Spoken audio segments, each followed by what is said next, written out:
With the Ice Palace cleared out, it looks like we're down to our last couple of maidens. It looks like the next one is in the Dark World equivalent of the desert, but as we remember from earlier, we can't get there from the Dark World. Maybe there's something in the desert that we missed.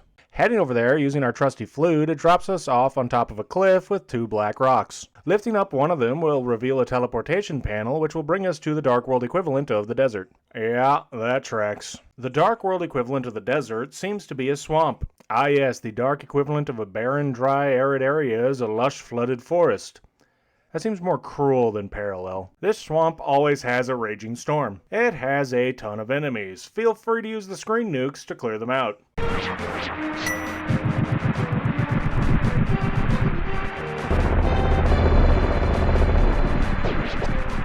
Ah, ghost! Man, if I would have known this place was haunted, I would have brought more proton packs. Checking out the swamp, we can find this thicket building, and it contains a heart container, so long as you can do a simple block push puzzle. We can also find this platform, which has this symbol on it, which looks familiar, but I'm not certain where it is familiar. I'm definitely not delaying the obvious solution to this puzzle to show off how the game tells you about it. No siree, Bob. Might as well continue exploring this swamp, see if we can't find any clues. Up in the northeast corner of the swamp, we can find this little alcove. Once again, my photographic memory is firing up, as I tend to recall that this alcove is parallel to a cliff top in the light world. Might as well use our magic mirror to head on over to the light world. If we lift this rock, we can find a cave with another heart piece, but this one is being guarded by many push blocks. Just push your way through and you can receive the piece of heart.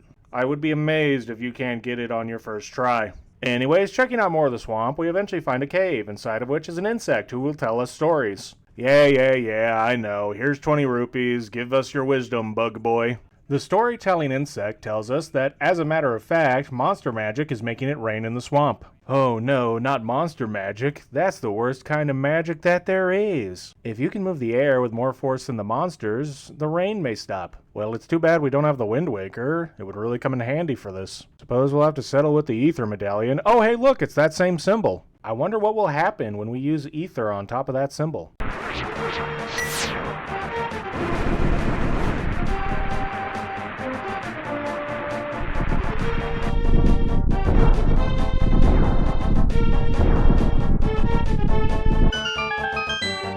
Ah, that must be the entrance for the next dungeon. Mire. Mire sure lives up to its name. At least I'm always miserable when I have to go through this place. I mean, it's kinda cool that we have to use the hook shot to get in here, but, you know, only kinda cool.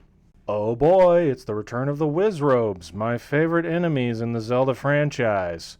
Yay. Once again, this is just a dungeon that's pretty complicated and difficult to do just a drive-by explanation of. I mean, how am I supposed to describe lighting 4 torches across 2 different rooms to open a hole in the floor in a completely different room so that you can get the big key?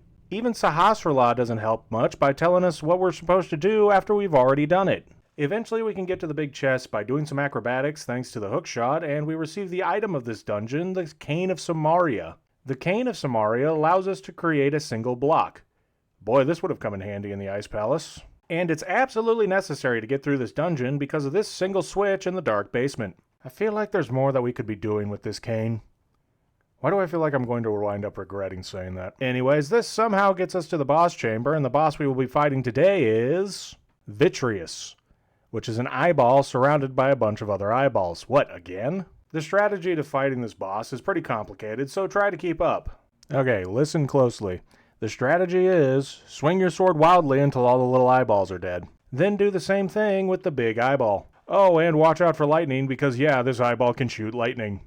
After this incredibly difficult boss fight, pick up the heart container and then collect the penultimate crystal. The maiden inside tells us Ganon captured us because he couldn't break the seal of the wise men with his power alone. Suppose the power of the Triforce can only get you so far. Wait, does Ganon have the Triforce? I'm inclined to say he does because of spoiler reasons, but this game keeps acting like he doesn't. I'll just mark it up as a retcon. As far as we are concerned, Ganon more than likely has the Triforce. At the very least, he has the Triforce of Power. And then using the wizard Aghanim as his pawn, he drew us into the Dark World. So it's not explained well here, but Aghanim is more like Ganon's alter ego while in the Light World. It's kind of like a projection of sorts, or like a clone. There's a term for it in the Japanese that doesn't translate into English. He then gave us to his loyal monsters, but Ganon didn't plan on your getting this far. Honestly, I didn't think I'd get this far either without more bumps in the road. Princess Zelda is waiting for you inside of Turtle Rock. Please hurry. Oh hey, they mentioned that back in the Dark Palace. If only they bothered clarifying what Turtle Rock is, it might actually be helpful.